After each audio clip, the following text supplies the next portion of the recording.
ಸಾಮುವೆಲ್ ಮಾರಿಸ್ ಇವರ ಮೊದಲ ಹೆಸರು ಕಾಬು. ಇವರು 1873ರಲ್ಲಿ ಆಫ್ರಿಕಾದ ಲೈಬೇರಿಯಾ ಎಂಬ ಕಾಡಿನ ಮಧ್ಯೆ ಇರುವ ಚಿಕ್ಕ ಹಳ್ಳಿಯಲ್ಲಿ ಜನಿಸಿದರು. ಈ ಬುಡಕಟ್ಟು ಜನಾಂಗದ ಹೆಸರು ಕ್ರೂ ಮತ್ತು ಇವರ ತಂದೆಯು ಆ ಪ್ರದೇಶದ ನಾಯಕರಾಗಿದ್ದರು. ಆ ದೇಶಗಳಲ್ಲಿ ಬರ ಮತ್ತು ಬಡತನ ಅತಿಯಾಗಿರುವುದರಿಂದ ಅಲ್ಲಿನ ಗುಂಪುಗಳ ಮಧ್ಯದಲ್ಲಿ ಘರ್ಷಣೆಗಳಾಗುತ್ತಿದ್ದವು. ಹೀಗೆ ಆ ಕ್ರೂ ಜನಾಂಗದ ಮೇಲೆ ಅನೇಕ ಬಾರಿ ಘರ್ಷಣೆಗಳಾಗುತ್ತಿದ್ದವು. ಹೀಗೆ ಒಂದು ದಿನ ಈ ಕ್ರೂ ಬುಡಕಟ್ಟಿನ ಮೇಲೆ ದಾಳಿ ಮಾಡಿ ಅಲ್ಲಿನ ಅನೇಕರನ್ನು ಒತ್ತೆಯಾಳುಗಳನ್ನಾಗಿ ಕರೆದುಕೊಂಡು ಹೋದರು. ಜೊತೆಗೆ ಕಾಬುವನ್ನು ಕೂಡ ಕರೆದುಕೊಂಡು ಹೋದರು. ಹೀಗೆ ಒತ್ತೆಯಾಳನ್ನಾಗಿ ಕರೆದುಕೊಂಡು ಹೋದ ಗುಂಪಿಗೆ ಈ ಕ್ರೂ ಜನಾಂಗದವರು ಸಮಯಕ್ಕೆ ದವಸ ಧಾನ್ಯಗಳನ್ನು, ಆಹಾರ ಪದಾರ್ಥಗಳನ್ನು ಕೊಡಬೇಕಾಗಿತ್ತು. ಇಲ್ಲವಾದರೆ ಆ ಒತ್ತೆಯಾಳುಗಳನ್ನು ಸಾಯಿಸುವುದಾಗಿ ಬೆದರಿಕೆಯನ್ನು ಹಾಕ್ತಾ ಇದ್ರು.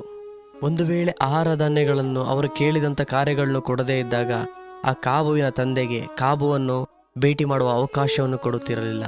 ಹೀಗೆ ಒಂದು ದಿನ ಈ ಕಾಬುವಿನ ತಂದೆ ಮತ್ತು ಅವರ ಗುಂಪಿನವರು ಆ ಆಹಾರ ಪದಾರ್ಥಗಳನ್ನು ಕೊಡೋದಕ್ಕೆ ಸಾಧ್ಯವಾಗದಿರಬೇಕಾದ್ರೆ ಆ ಕಾಬುವನ್ನು ಕೊಲ್ಲುವುದಾಗಿ ಯೋಚನೆ ಮಾಡಿ ಅವನೊಂದು ಕಂಬಕ್ಕೆ ಕಟ್ಟಿ ಹಾಕುತ್ತಾರೆ.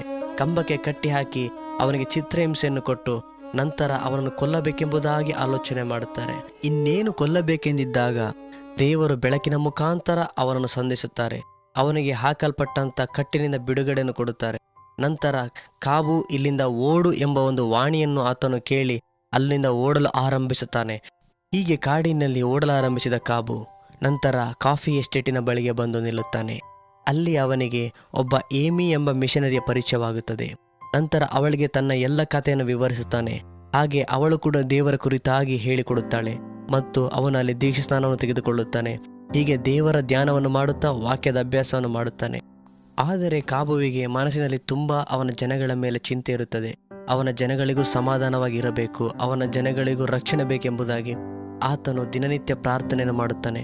ನಂತರ ಅವನು ಏಮಿಯ ಬಳಿ ಹೋಗಿ ಕೇಳುತ್ತಾನೆ, ನಮ್ಮ ಜನಗಳಿಗೆ ಸುವಾರ್ತೆಯನ್ನು ಸಾರಬೇಕಲ್ಲ ಎಂಬುದಾಗಿ ಹೇಳಬೇಕಾದ್ರೆ ಆ ಏಮಿ ಅವರು ಹೇಳ್ತಾರೆ, ನಮ್ಮ ಬಳಿಯಲ್ಲಿ ಕೆಲವು ಮಿಷನರಿಗಳು ಮಾತ್ರ ಇದ್ದಾರೆ, ಆದ್ದರಿಂದ ನಾವು ಕೈಲಾದಷ್ಟು ಸಹಾಯವನ್ನು ಮಾಡುತ್ತಾ ಇದ್ದೇವೆ ಎಂಬುದಾಗಿ ಅವನಿಗೆ ಉತ್ತರವನ್ನು ಕೊಡುತ್ತಾಳೆ.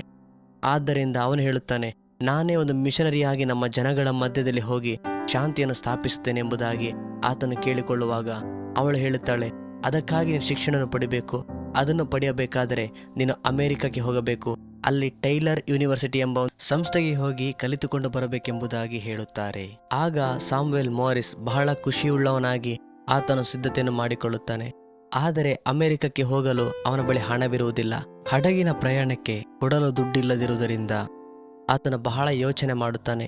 ನಂತರ ಒಂದು ದಿನ ಒಂದು ಹಡಗಿನ ಬಳಿ ಹೋಗಿ ಅಲ್ಲಿರುವಂಥ ಒಂದು ನಾವಿಕನ ಬಳಿ ಕೇಳುತ್ತಾನೆ, ನನಗೆ ನೀವು ಕೆಲಸವನ್ನು ಕೊಡುವುದಾದರೆ ನಾನು ಆ ಕೆಲಸವನ್ನು ಮಾಡುತ್ತೇನೆ, ನನಗೆ ನೀವು ಅಮೆರಿಕಕ್ಕೆ ತೆಗೆದುಕೊಂಡು ಹೋಗಬೇಕೆಂಬುದಾಗಿ ಅವರನ್ನು ಕೇಳಿಕೊಳ್ತಾನೆ.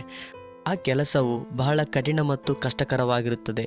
ಆದುದರಿಂದ ಆ ಕೆಲಸವನ್ನು ಮಾಡಲು ಯಾರೂ ಸಿಗುವುದಿಲ್ಲೆಂಬುದಾಗಿ ಅವರು ಈತನನ್ನು ಕರೆದುಕೊಳ್ಳುತ್ತಾರೆ. ಆ ಹಡಗಿನ ಪ್ರಯಾಣದಲ್ಲಿ ಇದ್ದಂತಹ ಜನರು ದುಷ್ಟರು ಮತ್ತು ಆ ಪ್ರಯಾಣದಲ್ಲಿ ಅನೇಕ ಕಷ್ಟಗಳು ಎದುರಾಗುತ್ತದೆ. ಆದರೆ ಅವನು ದೇವರ ಮೇಲಿನ ನಂಬಿಕೆಯಿಂದ ಆ ಕಷ್ಟಗಳನ್ನು ಎದುರಿಸುತ್ತಾನೆ. ನಂತರ ಪ್ರಯಾಣ ಮುಗಿಯುವಷ್ಟರಲ್ಲಿ ಅಲ್ಲಿದ್ದಂತಹ ಪ್ರಯಾಣಿಕರೆಲ್ಲರೂ ಕೂಡ ದೇವರನ್ನು ಸ್ವಂತ ರಕ್ಷಕನಾಗಿ ಸ್ವೀಕರಿಸುತ್ತಾರೆ. ನಂತರ ಆತನು ಅಮೆರಿಕದಲ್ಲಿರುವ ಟೈಲರ್ ಯೂನಿವರ್ಸಿಟಿ ಎಂಬ ಸಂಸ್ಥೆ ಬಳಿ ಬರುತ್ತಾನೆ.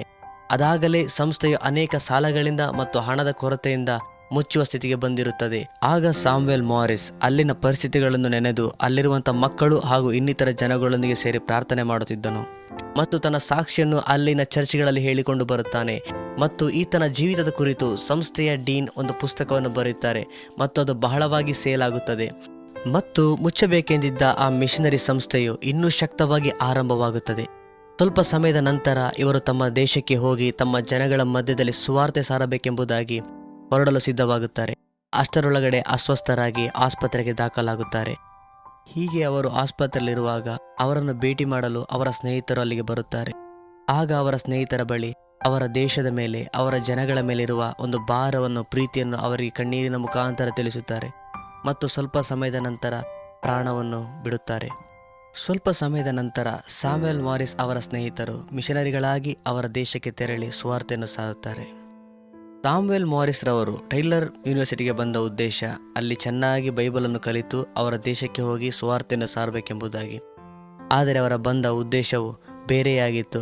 ಅದೇನೆಂದರೆ ಆ ಮುಚ್ಚುತ್ತಿರುವಂಥ ಟೈಲರ್ ಯೂನಿವರ್ಸಿಟಿಯನ್ನು ನಂಬಿಕೆಯಿಂದ ಮತ್ತೆ ಸ್ಥಾಪಿಸಿ ಅದರ ಮುಖಾಂತರ ಅನೇಕ ಮಿಷನರಿಗಳು ಇಡೀ ಜಗತ್ತಿಗೆ ಹೋಗುವಂತೆ ಅವರು ಆ ಸಂಸ್ಥೆಯನ್ನು ಸಿದ್ಧಪಡಿಸಿದರು. ಸಾಮ್ಯುಯೆಲ್ ಮಾರಿಸ್ ರವರು ಆಫ್ರಿಕಾದಿಂದ ಅಮೆರಿಕಕ್ಕೆ ಬಂದ ಮೊದಲ ಮಿಷನರಿಯಾಗಿದ್ದಾರೆ ಮತ್ತು ತಾವು ಬದುಕಿದ 20 ವರ್ಷದಲ್ಲಿ ಯೇಸು ಸ್ವಾಮಿಗೆ ನಂಬಿಗಸ್ತನಾಗಿ ಸೇವೆ ಮಾಡಿ ತಮ್ಮ ಈ ಭೂಲೋಕದ ಓಟವನ್ನು ಕೊನೆಗಾಣಿಸಿದರು.